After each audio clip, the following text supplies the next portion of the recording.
Thank you so much, Dee. Again, my name is Josh Whitlow. I'm with the Office of Finance and Operation and with the Division of District Support. With me, I have Samantha Ingstrom, who will be going over some frame updates, and Rhonda Devine, who is our branch manager, who will be going over the growth factor and SAR submission, which we have a new system to help with that. And we are taking attendance this year, so back to the, I guess, what we call the new normal. So we're just a few updates for our attendance clerks, DPPs, and Infinite Campus admins. So with that, KRS 161-200, that is a state law saying that attendance shall be taken for all school districts in the state of Kentucky, and that responsibility falls on your classroom teachers and your attendance clerks. They're the ones who are going to make sure that teachers are going to make sure it's taken, and then the attendance clerks are going to finalize it and get ready for the day. Elementary school teachers, they're required to take attendance at the beginning of the school day, and then your middle school and high school teachers are required to take it every period of each day. And then along with your check-in, check-out, that is maintained by your attendance clerk, and they will maintain that in the front office. Your no-shows, again, it falls on your attendance clerks there at your school, at the school level. A no-show is a student who has a prior CO1 in status, but is not present for the first day of the school year for the 22-23 school year. Just to keep in mind that you do not delete any enrollment for no-shows. Instead, you will change that EO1 to a no-show. And then if your district already knows where that student is going, you're going to enter the appropriate end status along with the end date as well. I will say the only time that you can delete an enrollment is if that student is moving from one school to another school that is within the same school district. Then you can delete that enrollment and start the new enrollment at the school. No-show guidance, we do have updated that in the school data standards page, and I know they'll be going over that later this afternoon in the evening sessions. I will say after the chaos of all the beginning of year stuff that's going on, I know attendance clerks are very stressed, but we do have a report that will help them with the no-shows, and that report can be found under student information reports, and it's called enrollment status. And then you'll just check on the no-show, and it will bring all your no-shows that you have for your district or for the school if you're running at the school level. Check in, check out, and your withdrawal codes. This again, it's maintained in the front office. Make sure that your check-in, check-out log and your check-in, check-out attendance log that is in Infinite Campus, that the times are matching. You can see there, those are our typical findings when we're doing our attendance audits, that the times do not match. And so that is what we call a write-up, but it's just as long as we can get that in the system correctly. And then also just keep aware, you need the attendance clerks need to make sure that that attendance log is not out for everyone to see, because that is a security issue that we need to make sure that we take care of. Withdrawal codes, make sure that the attendance clerks are using the correct withdrawal code if they're going to another state. And we have all those listed there in the pupil attendance manual along with the enrollment data standard as well. And I will say, since we're talking about audits right now, we will start our 22-23 attendance audits. We have not done those in the past 3 years. So for the 22-23 school year, we will have an attendance audit. Each region, for the first time in many, many years, will have a new field staff who will be doing your audits. All 3 of our field staff will be retiring this year, so we will have all 3 new field staff. And so with that, we're doing a little things just a little different. Our office here at KDE will be reaching out to each district who is up for an audit, and then we will discuss on what's the best time to do your audit. I know a lot of times the DPPs would email and say, hey, this is the best time for us, but this year, since it is going to be a little crazy with 3 new field staff, we will try to schedule those for you.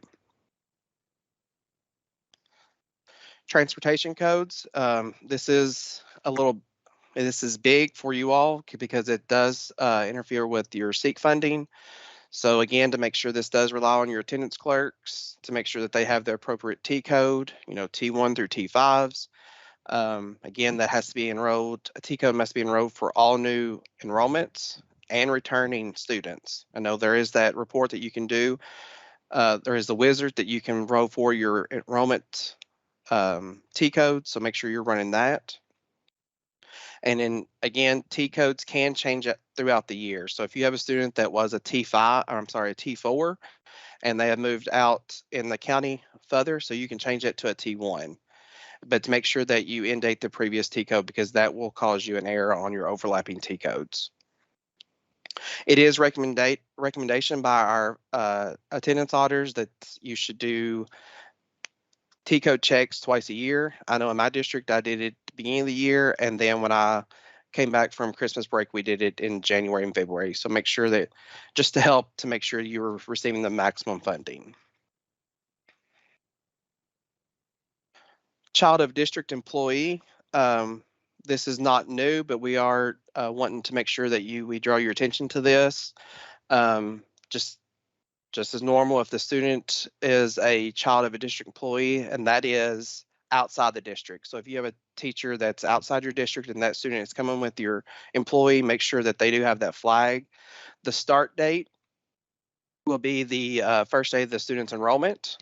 And then again, at the bottom where it says a non-resident pupil with a parent employed in this district is not included in the count of students governed by the written non-resident policy. So those are not on your counts, just like it used to be, not on your resident agreements. So now it's policies. Just to keep in mind that CDE students should have 2 things this year. They should have a CDE flag, and they should have a resident district entered on the enrollment tab, on the district enrollment tab. And so that just tells us where the student is coming from, because when we pull our reports here at the state level, we have to report that now. Attendance clerk trainings. I know that we have had a lot of districts to reach out to us asking for training since, it's been 3 years since we've taken real attendance. And so KDE and our office is working on that. We are putting the final touches on the attendance clerk training. Our office will be doing that. We will have an AM session and a PM session. We're going to have 8 to 10 locations throughout the state. And right now, what we're working on, we have Russell County, Bowling Green Independent, Murray State, Ashland, Kentucky. We'll have a session at the Kentucky Department of Education. We're working with Rowan County. We'll have one in Lexington, one in Hazard, and one in Owensboro. So we are still waiting on a couple more to give us final saying that they will be able to host. But as soon as we have that down, we will going to send out notifications to all your DPPs, all KSIS points of contact. So you'll make sure that we'll get that to you, and that'll have the dates and times of when those will be available to you all. Keep in mind, just campus community, that is free to all Kentucky state users. They do have Kentucky specific attendance video out there. Again, when I was in the district, that was one that I sent out to my clerks every year just to freshen them up to make sure that they're not missing anything. Campus Passport, again, that's with Infinite Campus. It's free to all IC users. Regional IC user groups, if you're not attending those, make sure that you are attending those. That information will be coming out from Lisa Roten, which is now Lisa DeGarris, sorry. So you'll get an email from her when those locations and times will be. The Kentucky DPP conference, that is going to be in September 21st to the 23rd. They are moving that to the Griffin Gate, Marriott Griffin Gate. So that used to be at the embassy. So I do encourage all DPPs and bring your IC admins with you, because I know they have a great lineup. Rhonda and myself were working with Brian last week on the agenda. So make sure that you could attend that. And literally one of my favorite conferences, the annual Infinite Campus Interchange. That is, you will see our whole board of directors there. We always have a great time. Jen can testify to that. That will be December 1st and 2nd, and that's still going to be at the Omni Hotel. And then we have updated our attendance, pupil attendance manual. We'll be getting that posted before school starts. And then, of course, the data standards, those are updated this year, and I know that they'll be going over that as well. KSD and KSB, districts sending those students to KSD and KSB. If you want to track those students, that is totally fine. You will have a secondary enrollment, and just keep in mind that these students will not have attendance or schedules. So when you're running your schedule gap reports, those KSD and KSB students will be on that report, and that's totally fine. Again, transportation funding can be claimed through the transportation reimbursement for daily trips and residential students. And a note from our special ed group, home and resident must be included in all student ARC meetings. So just keep that in mind if you have a student that's at KSD or KSB. State mapped attendance codes. Just a reminder, all that guidance can be found in the system admin data standard as well as the pupil attendance manual. So just keep that in mind. The path to those is system admin attendance and attendance codes, and that will have a list of all your attendance codes that should be mapped correctly to what's in the data standard and the pupil attendance manual. Again, that is checked with our attendance audits, so just to make sure you check on that. No code should be mapped to status as tardy. And then if you do have an exempt code or wanting to create an exempt code, those really should not be created. But if you are going to create those, reach out to me and we can make sure that we have those set up correctly. I will say the QRS and TRI attendance codes, they will not be used for the 22-23 school year. The General Assembly was granted those until June 30th of 22. So again, that's done and over with. Also, good news for you all, QCE and QCP attendance groups, they are no longer either. You don't have to put those in as well. So that ended on June 30th as well. I think, one more. House Bill 44, that was amended in the 22 General Assembly for mental and behavioral health. HB 44 was amended to say a local school board may include provisions in its student attendance policy for excused absence due to students' mental or behavioral health. We have created that attendance code. It is not pushed out to your districts yet. We are working with Infinite Campus and our folks down in OET, and that should be pushed out anytime, but it will be there before school starts.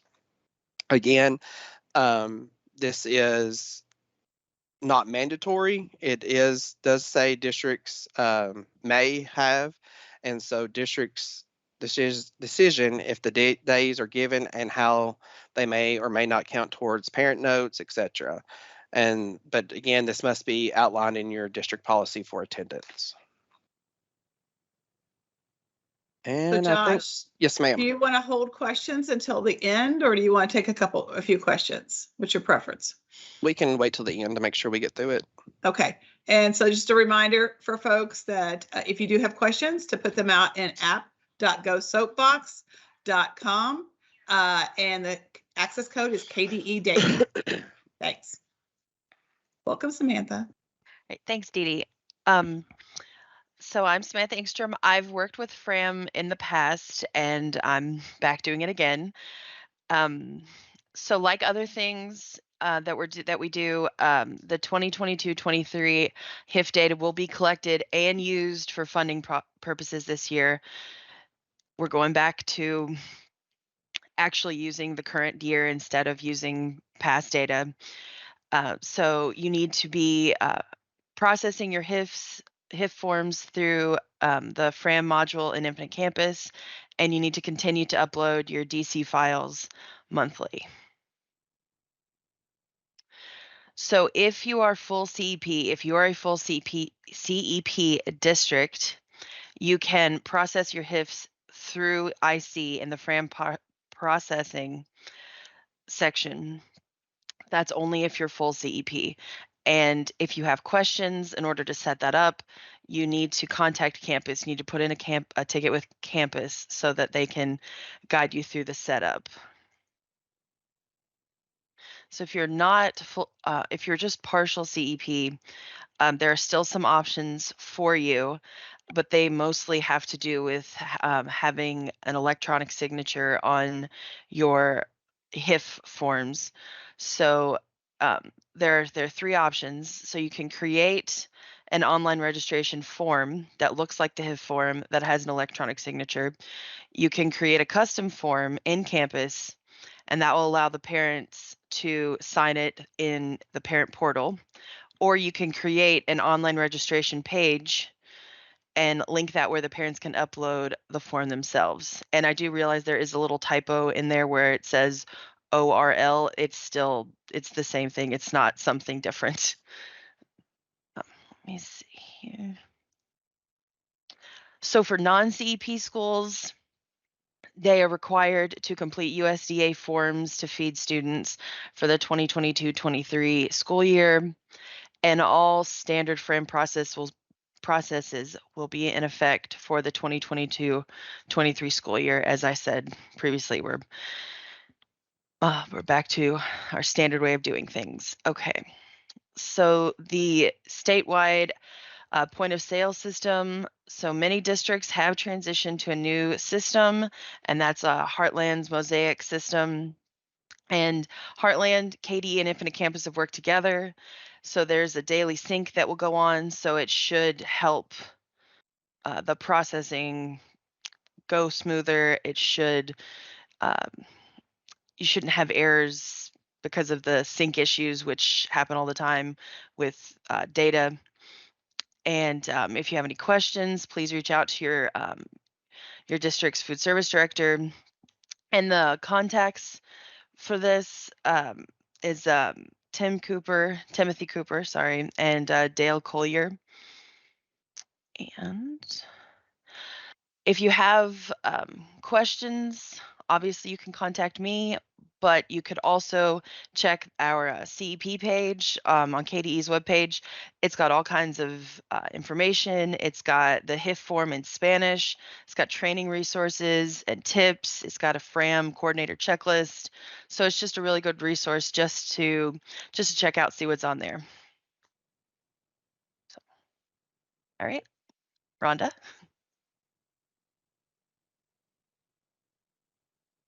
Right. Good morning. My name is Rhonda Devine, and I'm also with the Office of Finance and Operations, Division of District Support, and I'm with the Student Tracking Data Branch.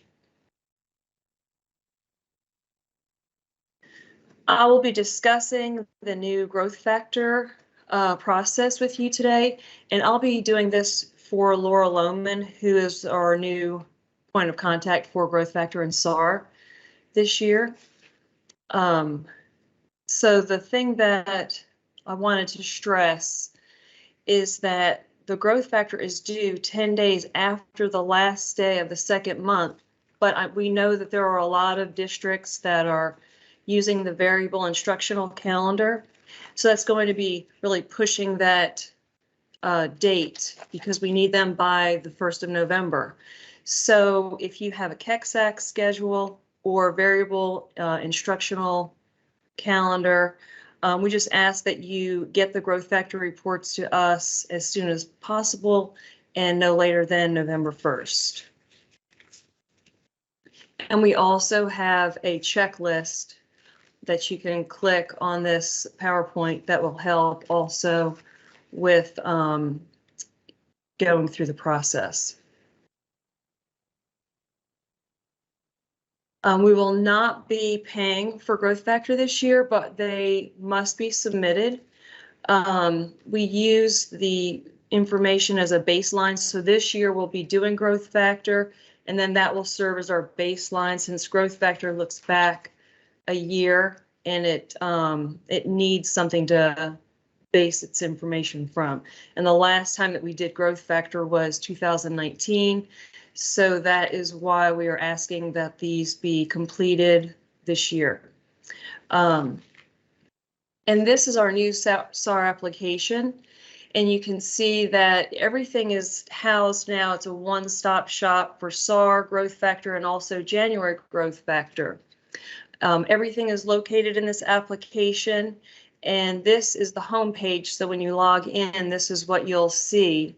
And what it's set up so that whatever is current is green. So in this example, you'll see growth factor is the report that's open at this time.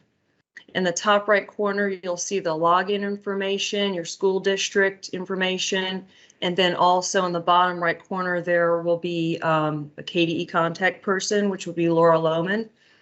On this screen, you'll see there's a home tab, district information, and reports manager. So the district information and the reports manager, we're going to talk about that in just a minute. The main function of this is to show the cycles. So you'll see growth factor, the SAR, January growth factor, the green is the current, and there's different categories that you'll also see in this tab. So it'll show what's not been submitted, or if it's waiting for a KDE to review it, or if there's a district. So when it comes in, the district will have to do its part, and then it goes back to KDE. So this homepage will show you the status of where you're at in the process. And then there's also the complete tab, which shows when it's been finally approved and verified by all parties. And then there's also a denial, which shows where it's been submitted, but there was a problem, so it was denied, and it'll bounce back to the district so that they can make changes. And then there's also a status tab where it shows if it's been withdrawn, or if the district, maybe they submitted it and they want to redo it and resubmit. So everything you'll see, all of your actions for your status will be right there on the home page. Okay, and then after the file is submitted, there's a lot of information on this tab as well. You can see that there are tabs for issues, details, reports, and actually the reports section, we're going to look at that in a little bit more detail as well. But the issues will show if there's any errors or problems. Then the details, if you can click on each detail, and it gives you even more information about the report itself. And then the report section will show anything that you've done in the past. All of the PDFs will be available, and I think there's a better example coming up. There's also a message section. So if you have messages between, so if you've had a problem or question, all the messages can be handled right through the SAR application. Instead of using email, you'll use this application, and then it saves all of the conversation. And it also tracks and shows the submission process, and you can see if it's pending or if there's a problem, and just easily see the status. And then this is the report where you can really see, this is my favorite section. I get a lot of questions about historical information, or if someone wants to know their ADA from last year. This is already loaded from 2015, so you can go right into your district. You select the year.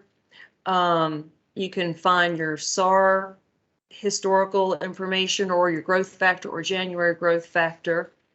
And you can click right on the reports and download them. So it's a really nice feature.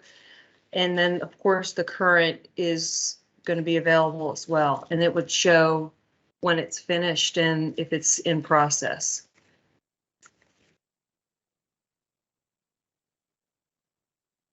The district information, there's a lot of information on this section as well. You can get back to the home page if you wanted from this. On the top, there's the tabs for the home or the reports or district information. And what I like about this, it shows that you can see the example of there's 2 users that are able for this district to actually use the SAR application. And if you want to have someone else be able to access this application, then you would go to this section and request that they be added. And so our people will get an email, and then we will actually put that person in the system for you. So it's not that just anybody can have access to this or make changes or do anything. It's only the DPP and the assistant or whomever that you've asked to be able to access this information. All of the details are pulled right from SHRM, so anything that is in the system, that's where it gets the district information. And we're going to be working this summer there's been a lot of change and new DPPs and assistants, so we're going to be going in and trying to get that all updated this summer. And there's a communicator activity tab that shows the messages, of course, between KDE and your district. And then there's the submission tab again, which provides that information on the submission process. And the users tab, again, has the list of people that can access the SAR application.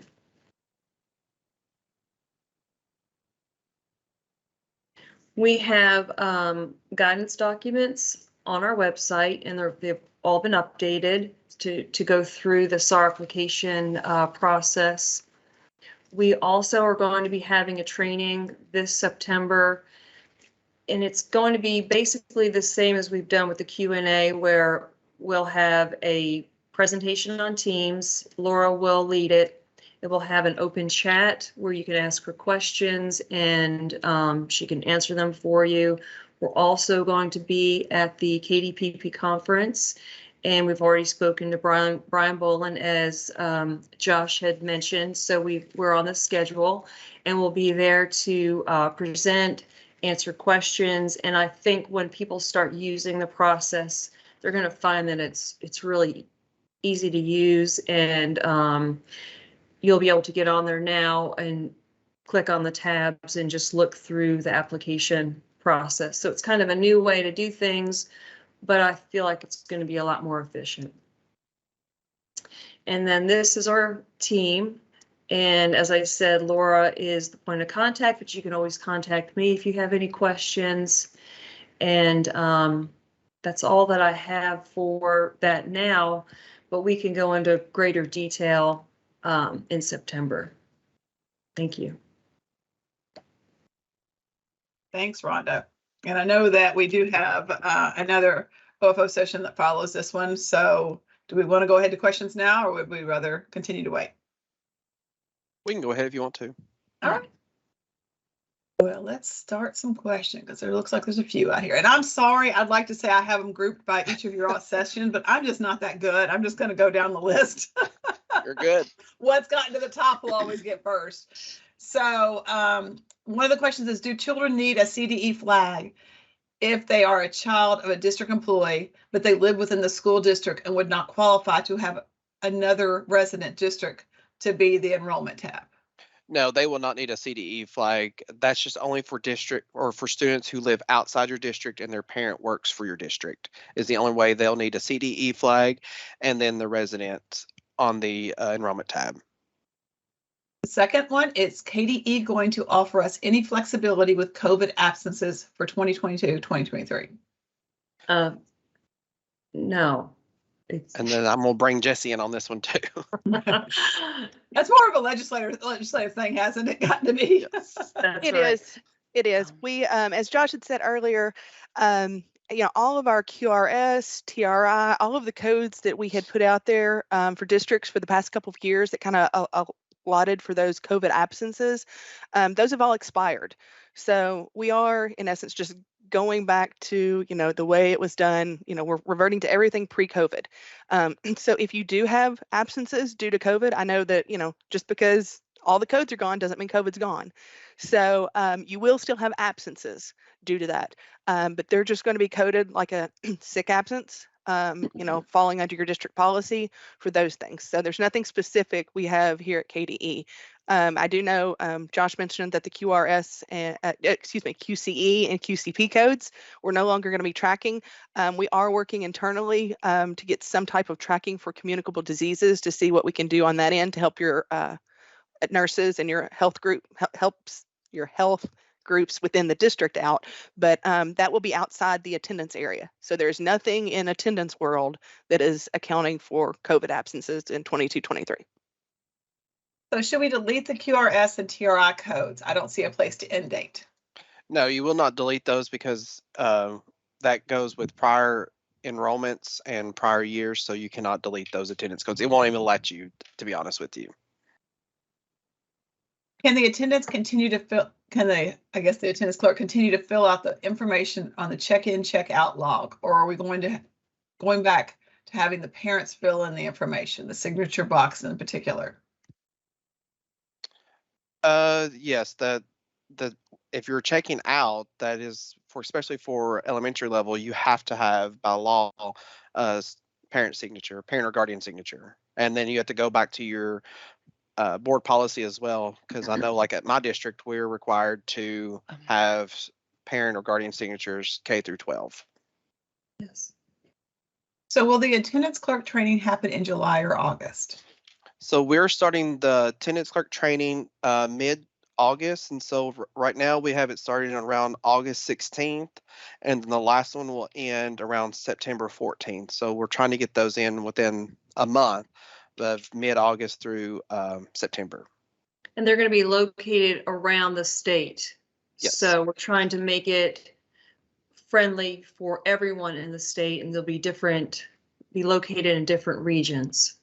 We all know it's a pain point to let your attendance folks go to training, but you'll benefit from having them go to training, right? That is why we're doing you an gotta AM let them out of the session. office sometime, right? Yes, Yes. that is why we're doing an AM session and a PM session. And I'll jump in here real quick and just say the reason we didn't start it earlier is we know a lot of those attendance clerks don't come back into the office until, a couple days before school starts. And that's a crazy time. And I know it is crazy to let your attendance folks out for some training, but hopefully you can take those AM, PM sessions and switch some people off so you can attend. Should the secondary enrollment for a KSB, KSD student be marked as state exclude or just secondary? Just secondary, and do not check that state exclude button. All right. Will there be a specific code for students' mental health days? Yes, we are working on that code with OET and Infinite Campus, and that will be pushed out soon. We will have that out before school starts for sure. Will we receive guidance from KDE on FRAM setup if we are transitioning to Mosaic? Yes, but I don't think that will not come from us. I think that's included within contact you'll get from School and Community Nutrition. When they reach out to you to help set up that new POS system, I think they've worked that all in there. And is the new Mosaic sync two-way? I don't know that much information about it. I think Jennifer's told me they're working on the other side of it. Here comes Jen to help us. Because I think so too, Dee Dee. I think they're trying. I don't know if they're there yet. Right. We are not there yet, but the new data extract that is available only syncs one way, and that's sending the student demographics from Infinite Campus, to Mosaic. Coming down the pike, we will work on creating the an import eligibility that will take the information from Mosaic and then import it into Infinite Campus. That availability is there already. What School and Nutrition is trying to do is trying to standardize it throughout the state, but that is not there yet. Thank you. So due to bus driver shortages, we had several students come in school late and they were given a late bus tardy code. Do we still continue to do that? Again, that's going to be a district district-wide decision. policy. Yeah. Yeah. Sorry. They're But good. I will say that, Josh, that code that they're giving them shouldn't be mapped to tardy, correct? No, should not be mapped to tardy at all. Okay. Correct. If you call it a bus tardy, that's fine, but that code can't be mapped to tardy. It needs to be, it'll be mapped to a excused or Excused, unexcused absence. Probably an excused absence, but just make sure it's not mapped to tardy. So as far as the mental health or behavioral health days goes, does that count towards their PE days? Or is that this extra days that the student gets and we should just code them mental health or behavioral health? Again, that's going to be a district decision. It's going to have to be outlined in your attendance policy on how you want to handle those, because it's not one of those that's mandated. It's just one that they've amended. Okay. Do we still need to keep up with child of district employees with the new House Bill 563? Yes, that will still need to be counted on, because we pull our reports here at KDE and we have to know that information as well.